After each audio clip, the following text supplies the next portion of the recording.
All right. Hello, everybody, and welcome to episode 18 of The Agency Way. This is a weekly blab series focused on helping marketers learn from subject matter experts within a marketing agency and beyond, because we know lots of awesome experts that work outside of a marketing agency. Today, our guest is Erica Griffiths, who serves as a highly talented digital producer at Room 214. Do you like how I emphasize the highly talented part? I love it. Yeah. So Erica she's an Emmy-nominated content producer from Chicago. She's used her creative skills in photography, video, design, and content development, working with brands that include Sports Authority, Haribo, Glutino, Smashburger, Mr. Coffee, Forever 21, the list goes on. Erica, welcome to the show. How's it going? Thanks for having me. It's going good. I'm very stoked to have you on the show. I would love for you to start just by telling our audience a little bit about your background. What sort of professional, personal experiences that you've had that have led you to your current career path at Room 214? Yeah, of course. So I have been making videos since really as long as I can remember. I would always steal my parents' camcorder and make little stop animation films with my Barbie dolls and then my brother's dinosaurs. I eventually went on to go to film school in Chicago, and I worked in film for about a year, but really I didn't love it. I then began working in television as a producer for a morning show, which was really awesome and really fun. And then I moved to Boulder, Colorado, and I freelanced for about 5 years. And then I came to Room 214, and I've been, producing content ever since. Nice. In a nutshell. Cool. So even when you're not dressed up as a burrito, when you're around the office, you're often overheard saying that you have the best job here. Why do you think that is? Oh, yeah. I mean, I think it's because I honestly have the most fun. I go to bed at night thinking, wow, I can't believe I did that today. I mean, I think it was like just last week, I was doing photo shoots with puppies, babies.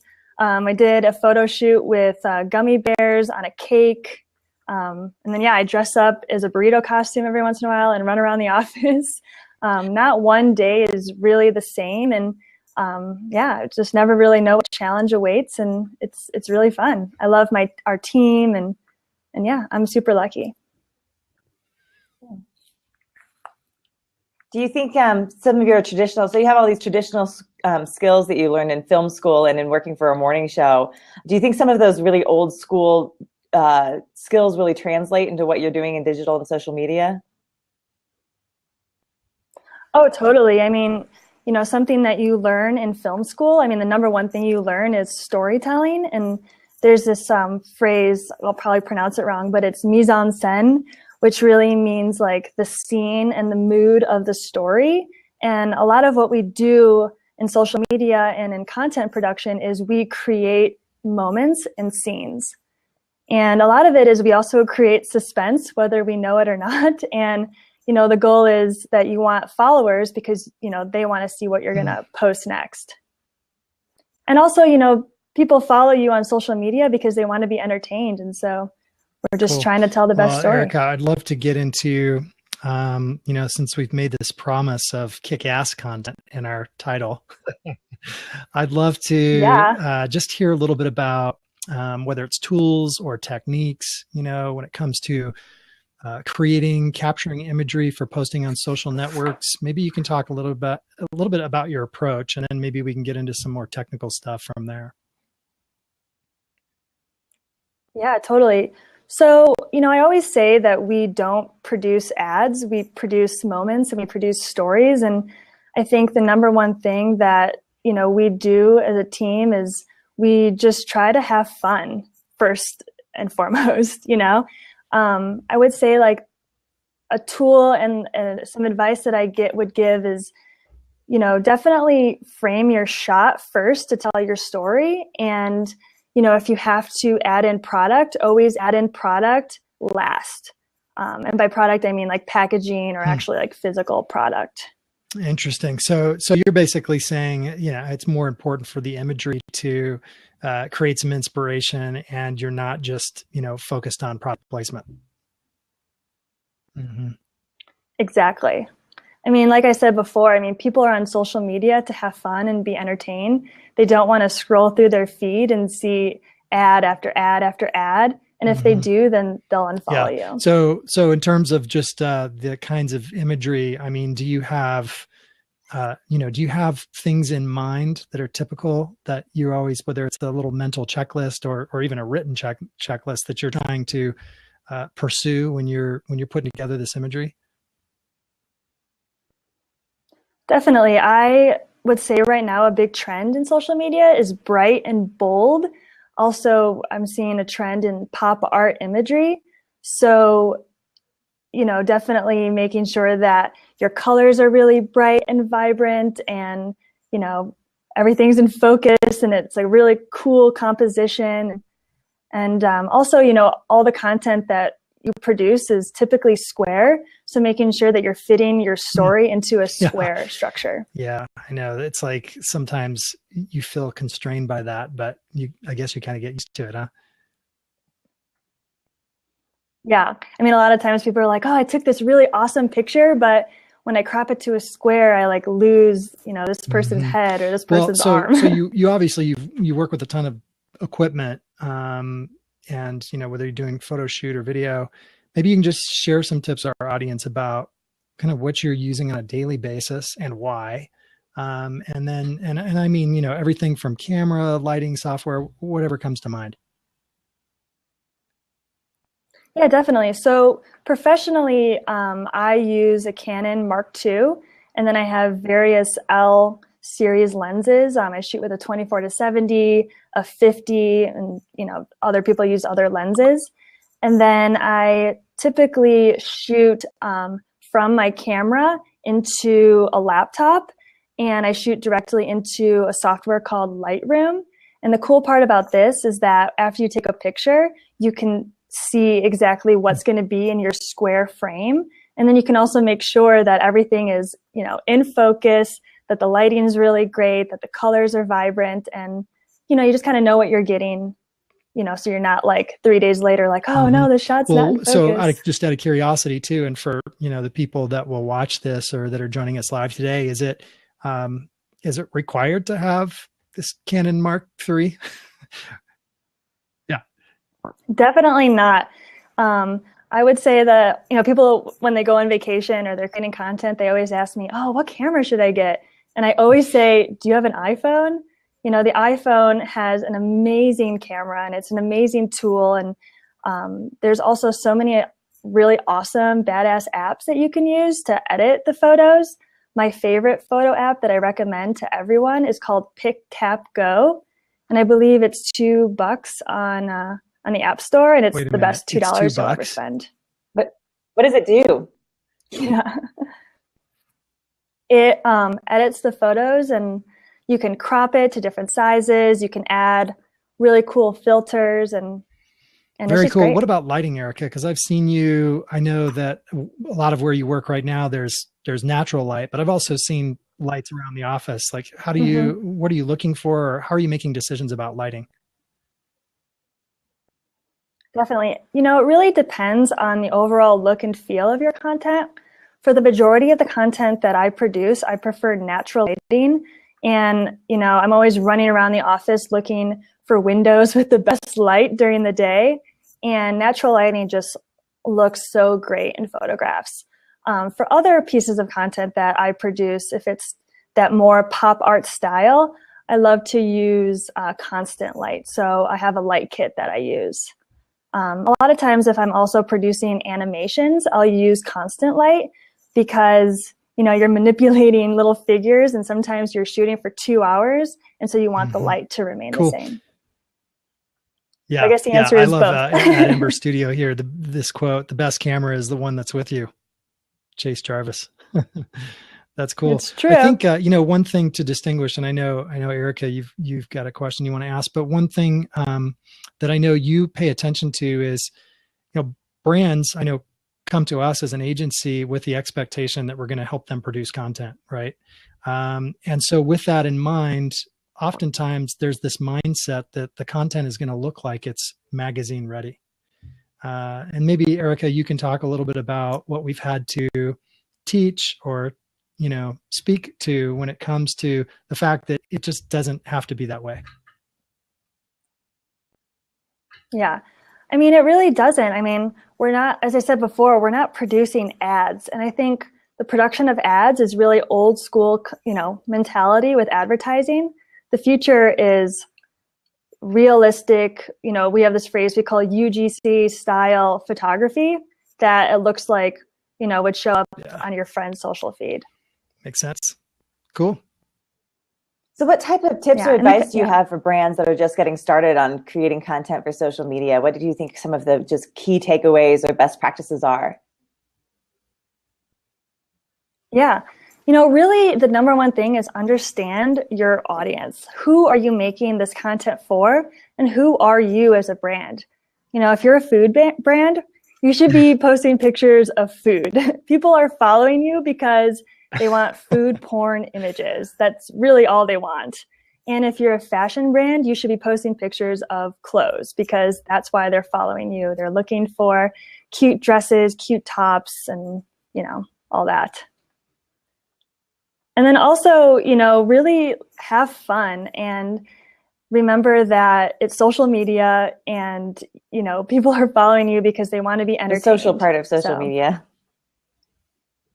Which brands have a social media thread that you really admire or like? And this could be either stuff that you've worked on or things that are just out there in the universe that you admire and you think are doing a really good job.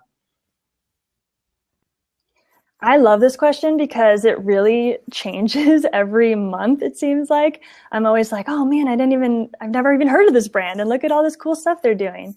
So right now, I would say Wendy's has an awesome Instagram feed. So if you're not following them, you should be.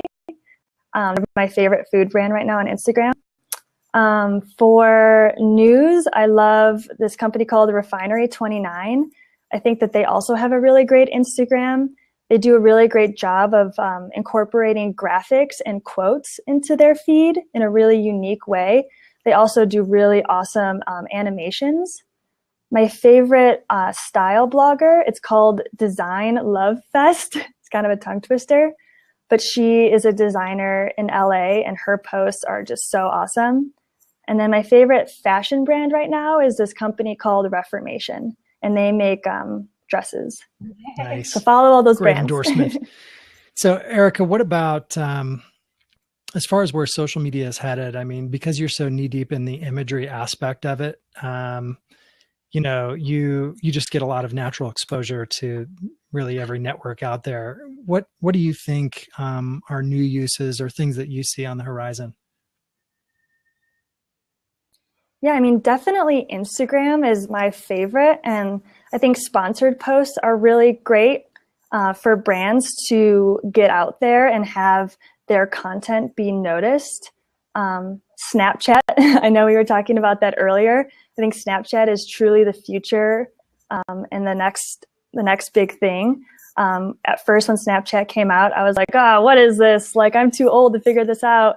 But now that I'm on it, I'm obsessed and I love it. And it's really a form of reality TV and into your friends' lives. And it's just really great. Cool. And, on that note, before we hit the record button, I was talking about Jonathan Tripp's blab, which is awesome. And he had Austin Liliano today as a guest. And the topic was Snapchat for business and, how can it be used for marketing? So I just threw in a link down there that is a link to one of Austin's assets. And like I was saying earlier, I did come across, although it's not in that link, I did come across a course that he's running for around $180 and just looked really interesting. Lots of video tutorials. And you're right. I mean, everything that I see as far as like the next big thing is that. And I feel like you don't have to look far to figure out what's up and coming in social media, especially if you have kids, teenagers even. It's right there in your house often. So. Yeah. I think another cool part about Snapchat is their story section. I know Vice and MTV and, other brands have these channels where they are able to tell stories in short form. And it's really cool. So what about at Ember Studio here? Refuse to use Snapchat as long as they have their speed filter feature. I'd like to know a little bit more about that. And it's interesting because I feel like, and I feel like I've also heard a lot of people say this, I'm a little behind the times when it comes to Snapchat. You know, the only reason I got on is because my 16-year-old's on it. And it's like, what's going on? What's your story? And, but I see people, you know, saying, look, you need to get out there. You need to be on it. You need to thank every single person that, you know, follows you. And so, you know, at Ember Studios here saying it's reckless. There's a major news story today about a lawsuit. Yeah, don't Snapchat and drive. Causing a car accident, right? Yeah, I saw that on the Today Show this morning, actually, like right as I was setting up my Snapchat account. Right. Not to drive. Well, it's interesting, because some of the biggest, users on Snapchat right now are the Kardashians, and they're constantly posting selfies of themselves singing in the car. So I'm sure that's not really great promotion. Nice. And Erica, I mean, while we have you here, I guess, and talking about different social networks too, there is something I wanted to ask you about your Twitter account that I find rather interesting. So I understand you follow one person. I follow one person, and that is, it's Kanye West, which I can't believe I'm admitting this, but, I think Kanye West is the most hilarious person on social media, and you never really know what he's going to say. And, sometimes out of the blue, he'll go on these Twitter rants that you have to, it's like watching a car wreck. You just can't stop, watching. And I always like to be the first to see it. It's interesting too. I mean, so, you're pretty active on Snapchat, on Instagram, but not so much on Twitter. And I'd say, we all have our preferences. But I got to tell you, these guys that I watched today on Jonathan Tripp's blab, they're all over every network and, pretty big followings. And we got into a discussion around how do you do it? How do you keep up? And a lot of it is just really, I think what, Jed Record refers to as time boxing, and just understanding that you really do need to set aside the time, whether it's putting away 2 hours for one particular, social network per day, or whatever that looks like. And certainly not everybody can do that.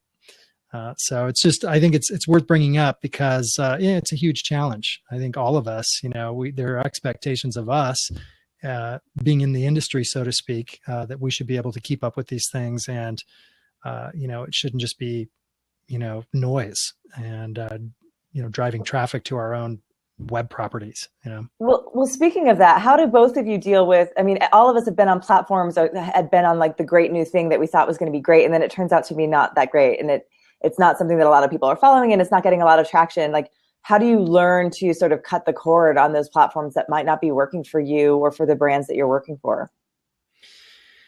Yeah, I mean, I think it's important to really, if you start getting into the academics of this, I guess, you look at an organization like Content Marketing Institute, and Erica, I know you're actually, going through certification with that, but, their approach is be like a media company, dominate on one channel.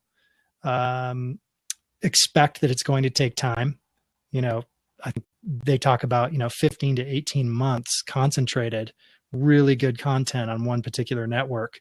And then once you crush it there, you move over to something else. Sure. That's really difficult advice to follow when you already have a presence on multiple social networks. And you're trying to crank out content, whether it's for your blog, your website, whatever the case may be. So I don't think that really answers your question. I think, as an agency, and what we always look for is, follow the bright spots. It's easy to get distracted and start looking at what's not working. And I think that if you're focusing on what is, you want to put more of your time, energy, and effort into that. Mm-hmm. So now to the contrary, the guys that I was listening to today, they were just like, you just got to put in the time. Yeah. So, I remember, when Twitter came out, sure, I jumped on. I got an account in 2007. Did I do anything with it? Absolutely not. In fact, for a while, I was like, this is so stupid. Now I probably, I picked it back up again, and I've just, obviously you realize what the benefits are of Twitter, but sometimes it just takes a while, right? And even this platform, Blab, there was a gentleman who wrote an article on Forbes yesterday talking about Blab and is it a viable marketing platform, and what can you actually do with it? The reality is right now it's a bunch of smaller niche audiences with fairly narrow focuses, and my point to him was it could be much larger than that. Mm-hmm. So I mean, when you just look at the podcasting landscape, for example, there are podcasts that do serve a very narrow audience with really, especially focused topics. But then there are ones that service a much broader audience. So when you look at the marketing applications and what does that mean for a platform like Blab, it could pertain to training. There's already people who are selling training and running some of that training over a Blab. What if we had access to a particular thought leader or even a celebrity or a sports figure on Blab, and there was a new level of access that we could have based on this platform enabling that. We got to get Erica on with Kanye. Okay, that's freaking brilliant. That needs to happen. I'm so happy. Yeah.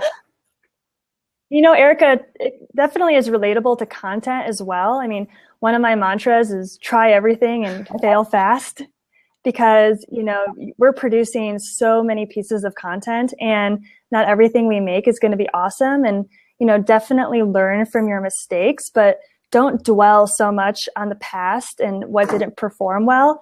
Move on and try something new, because social media is always changing. There's always going to be a new trend and a new platform, and you just got to keep cool. moving. I love that quote. Try everything and fail fast. That's awesome. that's my life. Cool. Well, I'm going to, as we're going a little over our 20-minute target here, I'm going to go ahead and hit the stop recording button, and then we'll keep the conversation going. So if anybody wants to jump in, ask questions, jump on the line, please feel free to do so.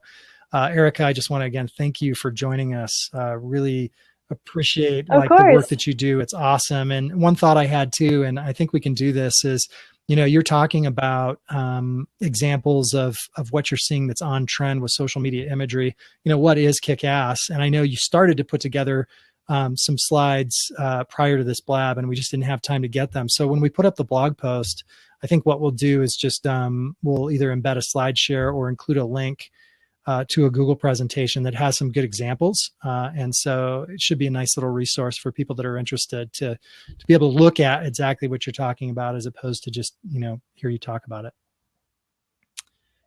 Definitely. I would love to share that. Awesome. So Erica Stutzman, we've got two Ericas on the Blab today.